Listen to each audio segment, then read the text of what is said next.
Hi welcome to Pavi designers. Basic blouse marking சீரீஸில் இன்றைக்கி நம்ம 3rd டே தாங்க பார்க்க போகிறோம். ஃபஸ்ட் டேயில் வந்து எப்படி பேக் வந்து மார்க் பண்ணணும், கட் பண்ணணும், எப்படி வந்து ஹேண்ட் மார்க் பண்ணணும், கட் பண்ணணும் அப்படிங்கிறது லாஸ்ட் 2 சீரீஸில் நம்ம பார்த்தோங்க. இப்போ வந்து டே 3 இதோட லிங்க் எல்லாம் உங்களுக்கு வேணும் அப்படின்னா நான் டிஸ்கிரிப்ஷனில் கொடுக்குறேன், செக் பண்ணி பாருங்கள். இப்போ டே 3ல் வந்து நம்ம என்ன பண்ண போகிறோம் அப்படின்னா ஃப்ரண்ட் நெக் தாங்க கட் பண்ண போகிறோம். எப்படி ஃப்ரண்ட் மார்க் பண்ணிட்டு கட் பண்ணுறது அப்படின்றது தான் இந்த வீடியோ ஃபுல்லாக பார்க்க போகிறோம். அளவு ப்ளவுஸ் வச்சுட்டு அளவு ப்ளவுஸில் ஃப்ரண்ட் வந்து மார்க் பண்ணும்போது ஃபஸ்ட்டு நம்ம நோட் பண்ண வேண்டிய விஷயம் என்ன அப்படின்னு பார்த்தீங்கன்னா, இது வந்து க்ராஸாக இல்லை ஸ்ட்ரெயிட் கட்டிங்காக அப்படின்னு தாங்க பார்க்கணும். ரொம்ப ஈஸிங்க. க்ராஸ் கட்டிங் ஸ்ட்ரெயிட் கட்டிங் பார்க்குறதெல்லாம். நம்ம ப்ளவுஸில் ஏதாவது டிசைன் இருந்தது அப்படின்னா அது ஸ்ட்ரெயிட்டாக இருந்தால் அது ஸ்ட்ரெயிட் கட்டிங், ஃப்ளார்ஸ் எல்லாம் க்ராஸாக இருந்தது அப்படின்னா க்ராஸ் கட்டிங். நம்ம ஏன் வந்து ஸ்ட்ரெயிட்டு க்ராஸ் அப்படின்னு சொல்கிறோம் அப்படின்னா, க்ராஸாக இருந்தது அப்படின்னா நிறைய லூஸ் கொடுக்குங்க கிளாத்து. ஸ்ட்ரெயிட்டாக இருக்கும்போது உங்களுக்கு பர்ஃபெக்டாக அதில் என்ன இருக்கோ அதே மாதிரி தான் இருக்கும். அதனால் ப்ளவுஸில் ரொம்ப ஈஸியாக ஃபைண்ட் பண்ணிடலாங்க. ஏதாவது ஒரு ஃப்ளார் மாதிரி டிசைன்ஸ் இருந்தது அப்படின்னா உங்களுக்கு பார்த்தாலே தெரியும். நேராக இருந்ததுன்னா அது நேர் கட்டிங், க்ராஸாக இருந்ததுன்னா அது க்ராஸ் கட்டிங். ஒரே ஒரு எதுக்காக இதை பார்க்குறோம் அப்படின்னா ப்ளவுஸ் வந்து நல்லா லூஸ் கொடுக்கறதுக்காக இந்த கட்டிங் நம்ம பார்க்குறோம், அவ்வளோதாங்க. நெக்ஸ்ட்டு வந்து என்ன ஸ்டெப் பண்ணுறோம் அப்படின்னா, ப்ளவுஸோட பேக் நெக் நம்ம வந்து ஆல்ரெடி மார்க் பண்ணி கட் பண்ணியிருக்கோம் இல்லைங்களா, அந்த பீஸை அப்படியே எடுத்து நம்ம எங்கே பேக் கட் பண்ணியிருப்போம், அடுத்தது ஹேண்ட் கட் பண்ணியிருப்போம், மிச்சம் இருக்க இடத்துல அப்படியே வந்து இந்த ஃப்ரண்ட் நெக் இந்த பேக் இதை வந்து அப்படியே வைங்க. வச்சுட்டு அதில் நம்ம அப்படியே ஹேண்ட் வந்து ட்ரா பண்ணிக்கலாம். இப்போ நான் அப்படியே வந்து ப்ளவுஸோட பேக் பீஸை வந்து வச்சுருக்கேங்க. வச்சுட்டு இதில் எந்தெந்த இடம் மார்க் பண்ணோம் அப்படின்னா, ஆம்கோல் மார்க் பண்ணுங்க, ப்ளவுஸோட ஹைட்டு ப்ளஸ் ப்ளவுஸோட சைடு, இதை மட்டும் நீங்கள் மார்க் பண்ணி எடுத்துக்கிட்டீங்க அப்படின்னாலே போதுங்க. நம்ம இது போக எக்ஸ்ட்ரா வந்து ஃப்ரண்ட்டுக்கு இன்னும் 2-3 மார்க் மட்டும் தாங்க பண்ணுவோம். அது ரொம்ப ஈஸியாக பண்ணிடலாம். இன்ச்சஸ்ன்னு பார்த்தா ஒரு 1/2 இன்ச்சஸ் மட்டும் வர மாதிரி இருக்கும். ரொம்ப இன்ச்சஸில் போட்டு குழப்ப வேண்டாம், அது ரொம்ப ஈஸியாக நான் சொல்லித்தரேன். இப்போ பார்த்தீங்க அப்படின்னா நம்ம அந்த ஹைட்டு ப்ளஸ் ஆம்கோல் வரைகிறோம். நெக்ஸ்ட்டு வந்துட்டு ப்ளவுஸோட இந்த சைடையும் நீங்கள் வந்து மார்க் பண்ணிக்கலாம். மார்க் பண்ணிவிட்டு இதுக்கப்புறம் நம்மளுக்கு அளவு இந்த பேக் நெக்கோடது தேவையில்லை, நம்ம அதை ரிமூவ் பண்ணிவிட்டு இதுக்கப்புறம் நம்ம ப்ளவுஸ் வச்சு தாங்க மார்க் பண்ண போகிறோம். இப்படி பண்ணும்போது உங்களுக்கு ரொம்ப ஈஸியாக இருக்கும், எந்தவித கன்ஃபியூஷன்ஸுமே இருக்காது உங்களுக்கு. நீங்கள் இதில் எக்ஸ்ட்ரா எந்த அளவுமே விட தேவையில்லை. ஏன் அப்படின்னா நம்ம ஆல்ரெடி பேக்லேயே வந்து எல்லாத்துக்கும் அளவு விட்டு தான் வச்சுருப்போம். அதனால் ஃப்ரண்ட்டுக்கு வந்து எந்த அளவுமே விட தேவையில்லை. இப்போ வந்து ஃப்ரண்ட்டில் நம்ம நெக் தாங்க மார்க் பண்ண போகிறோம். இது ரொம்ப இம்பார்ட்டண்ட்டான ஸ்டெப்பு. ஆல்ரெடி வந்து நம்ம பேக் வரையும் போதே கழுத்துக்குன்னு ஒரு 1/4 இன்ச் விட்டுருப்போங்க. இப்போ அந்த 1/4 இன்ச் தள்ளிட்டு தான் நான் என்னோடய அளவு ப்ளவுஸை வைக்கிறேன். வச்சுட்டு இந்த மாதிரி மார்க் பண்ணிக்கோங்க. நீங்கள் எக்ஸாக்டாக அளவில் வைக்கும்போது, ஏன் வந்து நான் 1/4 இன்ச் தள்ளி வைக்கணும்னு சொல்கிறேன், நீங்கள் எக்ஸாக்டான அளவில் வைக்கும்போது மறுபடியும் உங்களுக்கு அதிலிருந்து மேலே தள்ளி வரும். அதனால் நீங்கள் வந்து 1/4 இன்ச் உள்ளே தள்ளி வச்சுக்கோங்க. அடுத்தது வந்து நம்ம அந்த சைட்லலாம் பண்ணுவோங்க இல்லைங்களா, இந்த வி பட்டி கொக்கி அதெல்லாம், அதுக்கு வந்து ஒரு 1/2 இன்ச் அந்த மாதிரி விட்டுக்கோங்க. அடுத்து நம்ம என்ன பண்ண போகிறோம் அப்படின்னா, இந்த பட்டியை ஜாயின் பண்ணியிருக்கேன் இல்லைங்க ஒரு தையல், அந்த தையலில் ஒரு மார்க் போட்டுக்கோங்க. அதுக்கு பக்கத்துலேயே 1/2 இன்ச் தள்ளி கீழே ஒரு மார்க் போட்டுக்கோங்க. அதாவது அந்த பட்டியை ஜாயின் பண்ணியிருக்க இடத்துல இங்கே ஃப்ரண்ட்டில் நீங்கள் மொத்தமாக பார்த்தீங்க அப்படின்னா எவ்வளோ இன்ச்சஸ் விடணும் அப்படின்னா, கழுத்துக்கிட்ட ஒரு 1/4 இன்ச் நீங்கள் மேலே மார்க் பண்ணுங்க. அப்புறமா இந்த நம்ம பட்டி வைக்கிறோம் இல்லைங்களா, அது எல்லாத்துக்குமே நீங்கள் 1/2 இன்ச் விடணும். நீங்கள் அந்த முன்னாடி மட்டும் 3/4 இன்ச் விடணும். அதை நான் எதுக்காகன்னு சொல்கிறேன், ஏன்னா நம்ம டாட் பிடிப்போம், அப்போ அதுக்கு ஒரு 1/4 இன்ச் தேவை, அதனால தான் நான் சொல்கிறேன். இப்போ நம்ம இது என்ன பண்ணுறோம் அப்படின்னா, சென்டர் டாட் பிடிச்சிருக்கோம் இல்லைங்களா, அதை வந்து நம்ம கீழே வந்து மெஷர் பண்ணுறோம். இந்த மாதிரி மெஷர் பண்ணிக்கோங்க. கரெக்டாக ப்ளவுஸை வந்து ஃபேப்ரிக் மேலே வச்சுட்டு அப்படியே எவ்வளோ கடைசியாக தையல் இருக்கோ அந்த இடத்துல ஒரு மார்க்கு, அப்புறம் 1/2 இன்ச் தள்ளி ஒரு மார்க்கு. உங்களுக்கு ரொம்ப கன்ஃபியூஷனாக இருக்குது, இல்லை ரொம்ப பெருசாக வருது, குட்டியாக வருது அப்படின்னு நினச்சிங்க அப்படின்னா, டேப் வச்சுட்டு இப்போ நான் அளந்துட்டுருக்கேன் இல்லைங்களா, அந்த மாதிரி அளந்து கூட நீங்கள் வந்து மார்க் பண்ணிக்கலாம். எப்படி மார்க் பண்ணணும் அப்படின்னா, கரெக்டாக நம்மளோட ஷோல்டருக்கு சென்டர் பாயிண்டில் தான் நீங்கள் மார்க் பண்ணணும். அப்போ தான் வந்து உங்களுக்கு கரெக்டாக இருக்கும். நான் பண்ணுற பாருங்கள், டேப்பை வந்து எதையுமே ப்ளவுஸ் எல்லாம் நீங்கள் இழுக்கவே தேவையில்லை, எப்படி இருக்கோ அதை அப்படியே பண்ணுங்கள். இப்போ 12 அப்படின்னு இருக்குன்னா அதை அப்படியே பண்ணிக்கோங்க. எக்ஸ்ட்ரா ஒரு 1/2 இன்ச் அந்த மாதிரி விட்டுக்கோங்க, அதாவது தையெல்லாம் விடுறதுக்காக. இப்போ நான் ஒரு 3/4 இன்ச்சுன்னு ஒன்று சொன்னேன் தெரியுங்களா, அது வந்து இந்த பார்ட் ஃபஸ்ட்டு ஒரு மார்க் இருக்குது பாருங்கள், இங்கெல்லாம் எப்பவும் போல் 1/2 இன்ச் விட்டுறணும். அந்த 1/2 இன்ச்சு ஜாயின் பண்ணிடணும். பண்ணிவிட்டு இப்போ இந்த மார்க் இருக்குது பார்த்தீங்களா, இந்த மார்க்குக்கு தான் 3/4 இன்ச். எதுக்காக அப்படின்னா நம்ம அந்த மேலே டாட் பிடிப்போம் இல்லைங்களா சென்டரில், அதுக்காக ஒரு 1/4 இன்ச் மட்டும் நம்ம பண்ணுறோம். அவ்வளோதான். மற்றபடி ஃப்ரண்ட்டில் வந்து எங்கேயுமே ரொம்ப நிறையா அளவுகள் அந்த மாதிரிலாம் போட்டு குழப்ப தேவையில்லை. இவ்வளோதாங்க விஷயம். இப்போ இது வந்து நம்ம அழகாக நீட்டாக வந்து கட் பண்ணி எடுத்துக்கலாம். இப்போ நெக்ஸ்ட்டு வந்துட்டு கட் பண்ணி எடுக்கிறதுக்கு முன்னாடி நம்மளோட ஃப்ரண்ட் நெக்கை மார்க் பண்ணிக்கலாங்க. ஆஸ் யூஷுவல் நம்ம இந்த ஸ்கேலை வச்சுட்டு இந்த மாதிரி லைன்ஸ் போட்டு, அடுத்தது வந்து கர்வ் ஸ்கேலை வச்சு நீங்கள் வந்து ரவுண்ட் போட்டுக்கலாம். இது வந்து நான் சொல்கிறது எல்லாமே வந்து நார்மலான ரவுண்ட் நெக் ப்ளவுஸ்க்கு தாங்க நம்ம பார்த்துட்ருக்கோம். நார்மலான ரவுண்ட் நெக் ப்ளவுஸுக்கு தான் நம்ம வந்து பார்த்துட்ருக்கோம். இப்படி தான் வந்து மார்க் பண்ணும். அந்த ஒரு 1/2 இன்ச் எதுக்கு அப்படின்னு பார்த்தீங்கன்னா, ஹூக்கு ஐப்பட்டி எல்லாம் தைக்கிறதுக்காக.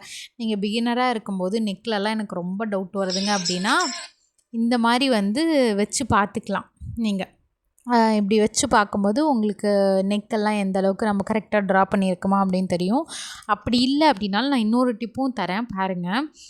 ஆரம்பத்தில் உங்களுக்கு வந்து எவ்வளோ நெக்கு எனக்கு இருக்குதா, நான் கரெக்டாக வச்சுருக்கேனான்னு தெரில அப்படின்னா, டேப் எடுத்துக்கணுங்க. டேப் எடுத்துகிட்டு இப்போ நான் பண்ணுற மாதிரி பண்ணி பாருங்களேன். உங்களுக்கு ரொம்ப ஈஸியாக இருக்கும் அந்த மாதிரி மெஷர்மெண்ட் பண்ணுறதுக்கு. இது நீங்கள் வந்து இதே ஸ்டெப்ஸை வந்து நீங்கள் ஆம்கோலுக்கும் நீங்கள் ஃபாலோ பண்ணிக்கலாம். உங்களுக்கு எக்ஸாக்டாக கரெக்டாக வரும். இந்த மாதிரி ஸ்கேலை வந்து ஸ்ட்ரைட்டாக வச்சுட்டு எந்த இடத்தோட முடியுதோ அந்த இடத்த அப்படியே ட்விஸ்ட் பண்ண மாதிரி டேப்பை வச்சுக்கோங்க. வச்சிட்டிங்க அப்படின்னா அந்த இடத்துல ஒரு மார்க் மாதிரி போட்டுக்கோங்க. இப்போ எந்த இடத்துல வந்து நிற்குது 6.2ல் வந்து இருக்குங்களா, இப்போ கரெக்டாக நம்ம வரைஞ்சிருக்கிறதும் அதே அளவுக்கு தான் வரைஞ்சிருக்கும். நீங்கள் இப்படி கூட செக் பண்ணி பார்த்துக்கலாம். இப்படி செக் பண்ணி பார்த்தீங்க அப்படின்னாலும் உங்களுக்கு கரெக்டாக வரும். நம்ம ஆம்கோல் ட்ரா பண்ணோம் இல்லைங்களா, அந்த இடத்துலையும் நீங்கள் இந்த மாதிரி டெக்னிக் வந்து யூஸ் பண்ணலாம். ப்ளவுஸோட பேக் நெக்கை திருப்பிட்டு அங்கே ஹேண்டில் வச்சு பார்த்தீங்க அப்படின்னாலும் இந்த மாதிரி இருக்கும். நீங்கள் பிகினராக இருக்கும்போது சின்ன சின்ன டவுட்ஸ் எல்லாம் வரும். அந்த டவுட்ஸ் உங்களுக்கு எதுவாக இருந்தாலும் நீங்கள் வந்து யூடியூப்பில் கமெண்ட் பண்ணுங்கள். அப்படி இல்லை அப்படின்னா இன்ஸ்டாகிராம் ஐடியும் நான் டிஸ்கிரிப்ஷனில் வந்து ஷேர் பண்ணுறேன், அதுலேயும் கூட நீங்கள் கேட்டுக்கலாம். நெக்ஸ்ட்டு வந்துட்டு எப்படி நம்ம ஸ்டிச் பண்ணணும் அப்படின்றது தாங்க சொல்லித்தர போகிறேன். இதில் ஒரே ஒரு விஷயத்த மட்டும் நான் மறந்துட்டேங்க சொல்கிறதுக்கு, அதாவது பண்ணுறதுக்கு மறந்துட்டேன். அது ஸ்டிச்சிங்கில் வந்து நான் உங்களுக்கு வந்து எக்ஸ்பிளைன் பண்ணிடுறேன். ஆம்கோல் வந்து பேக்கு கட் பண்ண மாதிரி ஃப்ரண்ட்டுக்கும் கட் பண்ணக்கூடாதுங்க. அதாவது கட் பண்ணக்கூடாதுன்னா அதே ஆம்கோல் அந்த ரவுண்டில் அதே தாங்க. ஃப்ரண்ட்டுக்குன்னா ஒரு 1/2 இன்ச் வந்து குடையணுங்க. அப்போ தான் வந்து நம்மளுக்கு ஃபிட்டாக இருக்கும் ஃப்ரண்ட்டில். அது ரொம்ப ரொம்ப ஈஸி தாங்க. அதை வந்து நான் நாளைக்கு ஸ்டிச் பண்ணுற கிளாஸில் உங்களுக்கு கண்டிப்பாக அப்டேட் பண்ணிடுறேன். இப்போ நான் கட் பண்ணிகிட்ருக்கேன் இல்லைங்களா, இந்த இடம் தான் வந்து ஒரு 1/2 இன்ச் உள்ளே தள்ளி நம்ம குடையணும். அப்படி குடைஞ்சோம் அப்படின்னா தான் நம்மளுக்கு வந்து பர்ஃபெக்டான ஷேப்லாம் வந்து ஃப்ரண்ட்டில் கிடைக்குங்க. அதுக்காக தான் நம்ம அது பண்ணுறோம். ஆஸ் யூஷுவல் நம்ம எவ்வளோ மார்க் வருதோ அதுலேருந்து 2.5 இன்ச் நான் தள்ளி வச்சுருக்கேன். என்னோடய கஸ்டமரோட ரெக்வஸ்ட் வந்து 2.5 இன்ச் எனக்கு எக்ஸ்ட்ரா ப்ளவுஸில் விடுங்க, எக்ஸ்ட்ரா துணி எனக்கு நிறையா வேணும்னு கேட்டதுனால நான் 2.5 வச்சுருக்கேன். நீங்கள் வந்து 1.5 அப்படி இல்லைனா 2 வரைக்கும் நீங்கள் வச்சுக்கலாம். உங்களோட கஸ்டமரோட நீடுக்கு பொறுத்தவரைக்கு. ஒரு சிலருக்கெல்லாம் எனக்கு உள்ளே நிறையா துணியெல்லாம் வேண்டாம் அப்படின்லாம் சொல்லுவாங்க. ஒரு சிலர் வந்து எக்ஸ்ட்ரா துணியெல்லாம் கேட்பாங்க. அதுக்கு தகுந்த மாதிரி நம்ம வந்து அந்த சைஸை கம்மியோ இல்லை அதிகமாகவோ படுத்திக்கலாங்க. இப்படி தான் வந்து ப்ளவுஸோட ஃப்ரண்ட் நெக்கை கட் பண்ணணும். மார்க்ஸ் எங்கெங்கே இருக்கோ அங்கெல்லாம் இந்த மாதிரி குட்டி குட்டியாக கட் பண்ணிக்கோங்க. ஸோ தட் உங்களுக்கு தைக்கிறப்ப ரொம்ப ரொம்ப யூஸ்ஃபுல்லாக இருக்குங்க இந்த மார்க் எல்லாமே. அப்புறம் நம்ம நெக்ஸ்ட் என்ன பார்க்க போகிறோம் அப்படின்னா, எப்படி டாட்ஸ் வந்து பிடிக்கிறோம் இல்லைங்களா, அதை தான் வந்து பார்க்கலாம். அது ஆக்சுவலி ரொம்ப ரொம்ப ஈஸிங்க. நிறைய ஈஸியான வேலாம் இருக்குது. அதை ரொம்ப காம்ப்ளிகேட் பண்ணவே தேவையில்லை. நான் உங்களுக்கு ஈஸியான ஸ்டெப்ஸில் அந்த 3 டாட் எப்படி பிடிக்கிறது அப்படின்னு தான் சொல்லித்தர போகிறேன். இது வந்து 3 டாட் ப்ளவுஸ் தாங்க. இது ஒரு பேசிக்கான 3 டாட் ப்ளவுஸ். இது நம்ம வந்து இந்த மாதிரி ஃபேப்ரிக்கில் லைனிங்லேயே நம்ம வந்து மார்க் பண்ணிக்கிட்டோம் டாட்டெல்லாம் அப்படின்னா நம்மளுக்கு வந்து தைக்கும்போது ரொம்ப ரொம்ப ஈஸியாக இருக்குங்க. தைக்கும்போது நம்ம ஒரு அதிகபட்சம் ஒரு 25 மினிட்ஸ் அவ்வளோக்குள்ளேயே தைச்சி முடிச்சிடலாங்க. நல்லா எக்ஸ்பீரியன்ஸ்டாக இருந்தால் ஒரு 30 மினிட்ஸ்க்குள்ளேயே நம்ம முடிச்சிடலாம் ஒரு ப்ளவுஸையே. இந்த மாதிரி கட்லாம் பண்ணி மார்க்லாம் பண்ணிட்டோம் அப்படின்னா. இப்போ இந்த மார்க்கெலாம் நம்ம எந்த சைடு எடுக்கணும் அப்படின்னா, கொக்கி பக்கம் எடுக்கக்கூடாதுங்க. அந்த வி சைடு இருக்குல்லையே ஐப்பட்டி பக்கம், அந்த பக்கம் தாங்க நம்ம எடுக்கணும். கொக்கி சைடு எடுக்கக்கூடாது. இப்போ இதில் வந்து 3ன்னு இருக்குது. நம்ம எப்படி இதை மார்க் பண்ணணும் அப்படின்னா, ஃபேப்ரிக்கை இந்த மாதிரி 2ஆக பிடிச்சிக்கோங்க. பிடிச்சிக்கிட்டிங்கன்னா சென்டர் பாயிண்ட் வரும் இல்லைங்களா, சென்டர் பாயிண்ட்டில் சிசர் வச்சு ஒரு கட்டோ இல்லைனா ஒரு பென்சில் வச்சு ஒரு கோடை அந்த மாதிரி போட்டுக்கோங்க. போட்டுட்டு இப்போது நீங்கள் என்ன அளவு ப்ளவுஸ் எடுக்கிறீங்களோ அந்த அளவு ப்ளவுஸில் என்ன உங்களுக்கு வருதோ அந்த இன்ச்சஸை அப்படியே மார்க் பண்ணுங்கள். நான் வந்து ஃபஸ்ட்டு உங்களுக்கு சொல்லியிருந்தேன் இல்லைங்களா, இந்த இடத்துக்கு மட்டும் 3/4 இன்ச் விடணும் அப்படின்னு. இந்த டாட் பிடிக்கிறதுக்கு ஒரு 1/4 இன்ச் ஆகுங்க. அதனால தான் நான் 3/4 இன்ச் அப்படின்னு சொல்லியிருந்தேன். நெக்ஸ்ட் இந்த டாட் எல்லாத்தையுமே நீங்கள் வெளிப்பக்கமாக பார்க்கறது எடுக்கிறத விட ப்ளவுஸோட உள்பக்கமாக பார்த்து எடுத்துக்கோங்க. அப்போ உங்களுக்கு அளவு இன்னும் கரெக்டாக வரும். ஃபஸ்ட்டு டாட் இப்போ நம்ம பண்ணியாச்சு. இப்போ வந்து சென்டர் டாட்டுக்கு போயிடலாங்க. இது ரொம்ப இம்பார்ட்டண்ட்டான டாட்டு. இதுக்கு ரொம்ப ரொம்ப ஈஸியாகவே நம்ம அளவு எடுத்துடலாங்க. என்ன அப்படின்னா, நம்மளோட துணி இருக்குது இல்லைங்களா, அந்த ஐப்பட்டி இருக்குது இல்லைங்களா, எந்த இடத்துலேருந்து நம்ம துணி ஆரம்பிக்குதோ அதிலேருந்து அந்த டாட் பிடிச்சிருக்காங்க பாருங்கள், அந்த தையல் வருதில்ல, அந்த தையல் வரைக்கும் டேப் வச்சுக்கோங்க. எவ்வளோ வருதோ அவ்வளோதாங்க அதோட அளவு. நெக்ஸ்ட்டு வந்து அந்த நம்ம பிடிச்சிருப்போம் இல்லைங்களா, அதோட அகலம் அதோட அளவு வந்து அதிகபட்சம் எல்லாமே 1 சென்டிமீட்டர் அந்த மாதிரி தாங்க இருக்கும். அதே மாதிரி இதில் இன்னொரு ஈஸியாக நம்ம வச்சுக்க வேண்டிய விஷயம் என்ன அப்படின்னா, இந்த சென்டர் டாட்டை பொறுத்த வரைக்குமே நம்ம எந்த ப்ளவுஸில் பார்த்திங்கனாலும் க்ராஸாலாம் இருக்காது. எல்லாத்துக்குமே அந்த ஷோல்டருக்கு நேராக தான் இருக்கும். ஷோல்டருக்கு சென்டரில் தான் இருக்கும். அதனால் அந்த அளவுகளை நீங்கள் அப்படியே மார்க் பண்ணிக்கலாம். இந்த மாதிரி ஃப்ரண்ட்டில் வச்சு எடுக்காதீங்க, அளவு வந்து நிறைய டிஃபர் ஆகும். அதே மாதிரி இந்த சைடும் வச்சு எடுக்காதீங்க, அதாவது கொக்கி சைடும் வச்சு எடுக்காதீங்க.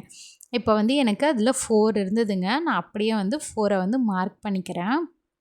நெக்ஸ்ட்டு வந்து 1 இன்ச்சு பிடிச்சிருந்தாங்க. அந்த 1 இன்ச்சை வந்து நான் அப்படியே மார்க் பண்ணிக்கிறேன். 1 இன்ச் அப்படின்னா துணியை 2ஆக பிடிச்சிருந்தது தான் 1 இன்ச்சு. அதனால் நீங்கள் 2 டைம் மார்க் பண்ணிக்கணும். நான் உங்களுக்கு பிடிச்சி கூட காட்டுறேன் எப்படி இருக்கும் அப்படின்னு சொல்லிட்டு. இந்த மாதிரி இருக்குங்க. சென்டர் பாயிண்ட் கரெக்டாக ஷோல்டரோட சென்டர் பாயிண்ட்டில் தான் இந்த சென்டர் பாயிண்ட்டும் வரும் உங்களுக்கு. இப்படி கூட நீங்கள் ஞாபகம் வச்சுக்கோங்க, உங்களுக்கு ரொம்ப ஈஸியாக இருக்கும் இந்த டாட்ஸ் எல்லாத்துக்குமே. இப்போ வந்து இதில் 3 இன்ச் இருந்ததுங்க அந்த டாட்ஸோட உயரம். அந்த 3 இன்ச்சில் ஒரு கோடு போட்டுட்டு இப்போ இந்த 2 டாட்டையும் ஜாயின் பண்ணிவிடுங்க. இவ்வளோ தாங்க சென்டர் டாட். இது வந்து ரொம்ப ரொம்ப ஈஸிங்க. இந்த 2 டாட்டையும் நம்ம போட்டுட்டோம் அப்படின்னா நெக்ஸ்ட்டு வர 3rd டாட் ரொம்ப ரொம்ப ஈஸிங்க. இப்போ இந்த 3 டாட்டையும் பார்க்கும்போது இன்னொரு சிம்பிளாக நம்ம ஞாபகம் வச்சுக்கிட்டோம் அப்படின்னா எப்படி பர்ஃபெக்டாக இருக்கும் அப்படின்னா, 3 டாட்டையும் பார்க்கும்போது ஒரு அக் ஷேப்பில் இருக்கணுங்க. அந்த மாதிரி இருந்தது அப்படின்னா உங்களுக்கு நல்லாவே ப்ளவுஸ் இன்னும் பர்ஃபெக்டாக இருக்குது அப்படின்றது அர்த்தங்க. அதே மாதிரி இந்த டாட்டில் பாருங்கள் எவ்வளோ இன்ச்சஸ் இருக்குது அப்படின்ட்டு அதையும் அப்படியே மார்க் பண்ணிக்கோங்க. அளந்து என்ன இருக்குதோ எக்ஸாக்டாக அளவு ப்ளவுஸில் அப்படியே நீங்கள் பண்ணிக்கோங்க. உங்களுக்கு எந்த வித தப்பு அந்த மாதிரிலாம் எதுவுமே வராது. ரொம்ப நீட்டாக வந்து நீங்கள் ஃபினிஷ் பண்ணி கொடுத்துருக்கலாம். இப்போ தான் நீங்கள் ஃப்ரெஷ்ஷராக இருக்கேன், இப்போ தான் ப்ளவுஸே ஆரம்பிக்க போகிறேன் அப்படின்னாலும் கூட இந்த மாதிரி டாட்ஸில் தான் நிறைய பிகினர்ஸ் வந்து மிஸ்டேக் பண்ணுவாங்க. நீங்கள் வந்துட்டு இந்த மாதிரி அளவு ப்ளவுஸில் என்ன எக்ஸாக்டாக இருக்கோ அதை அப்படியே பண்ணி கொடுத்தீங்க அப்படின்னா உங்களுக்கு வந்து எந்த மிஸ்டேக்ஸுமே வராதுங்க. இப்போ இதில் வந்து 4 இருந்தது, அதே 4 வந்து நான் இங்கே மார்க் பண்ணிக்கிறேன். இப்போ உங்களுக்கு பார்க்கும்போதே தெரியும் ஒரு ஷேப் வந்து ஒரு அக் ஷேப் மாதிரி இருக்கும். இப்போ இதுக்கும் இந்த மாதிரி ஸ்ட்ரைட்டாக ஒரு லைன் வந்து ட்ரா பண்ணிக்கலாங்க. அதே மாதிரி இப்போ நான் போடுறேன் இல்லைங்களா, இப்போ இந்த வச்சேன் இல்லைங்களா, இந்த டாட்டும் இப்போ நம்ம சென்டர் டாட் இருக்கு இல்லைங்களா, இது 2ம் வந்து நேர்கோட்டில் வர மாதிரி, அதாவது சம அளவில் ஒரே புள்ளி இருக்கிற மாதிரி உங்களுக்கு வரும். எல்லா ப்ளவுஸில் பார்த்தீங்க அப்படின்னாலுமே அது வந்து ஒரே அளவில் இருக்கிற மாதிரி தாங்க இருக்கும், அதாவது ஒரே புள்ளியில் இருக்க மாதிரி இருக்கும். அதே மாதிரி ஒரு டாட்ஸுக்கும் இடையில உங்களுக்கு இந்த மாதிரி 2 இன்ச்சு அந்த மாதிரி கேப்ஸ் கண்டிப்பாக இருக்குங்க. உங்கள் ப்ளவுஸில் செக் பண்ணி பாருங்கள் எவ்வளோ கேப்ஸ் இருக்குது அப்படின்னு சொல்லிட்டு. அந்த கேப்ஸை அப்படியே எக்ஸாக்டாக வந்து நீங்கள் லைனிங்கில் வைங்க. ஒரு சிலர் வந்து அதை மறக்க தவறிடுவீங்க. அதனால் எவ்வளோ கேப்ஸ் இருக்கோ அதை அப்படியே வச்சுக்கோங்க. இப்போ பாருங்களேன், நான் பிடிக்கிறேன், ஒரு அக் ஷேப் மாதிரி வருதுங்களா, இந்த மாதிரி இருந்தது அப்படின்னா கரெக்டாக இருக்குங்க உங்களுக்கு ப்ளவுஸு. இவங்க ப்ளவுஸில் வந்து எவ்வளோ இன்ச்சஸ் கேப் இருக்குது அப்படின்னு சொல்லிட்டு பார்த்துட்டு கரெக்டாக அதே அளவு நான் வந்து வச்சுருந்தேங்க. இந்த மாதிரிலாம் சின்ன சின்ன விஷயங்கள் ட்ரை பண்ணும்போது உங்களுக்கு ப்ளவுஸ் வந்து ரொம்ப பர்ஃபெக்டாக இருக்கும். நெக்ஸ்ட் வீடியோவில் நம்ம எப்படி ப்ளவுஸ் ஸ்டிச் பண்ணலாம் அப்படின்றத பார்க்கலாங்க. தேங்க்யூ ஸோ மச் ஃபார் வாட்சிங். நெக்ஸ்ட் வீடியோவில் மீட் பண்ணலாம். Bye by.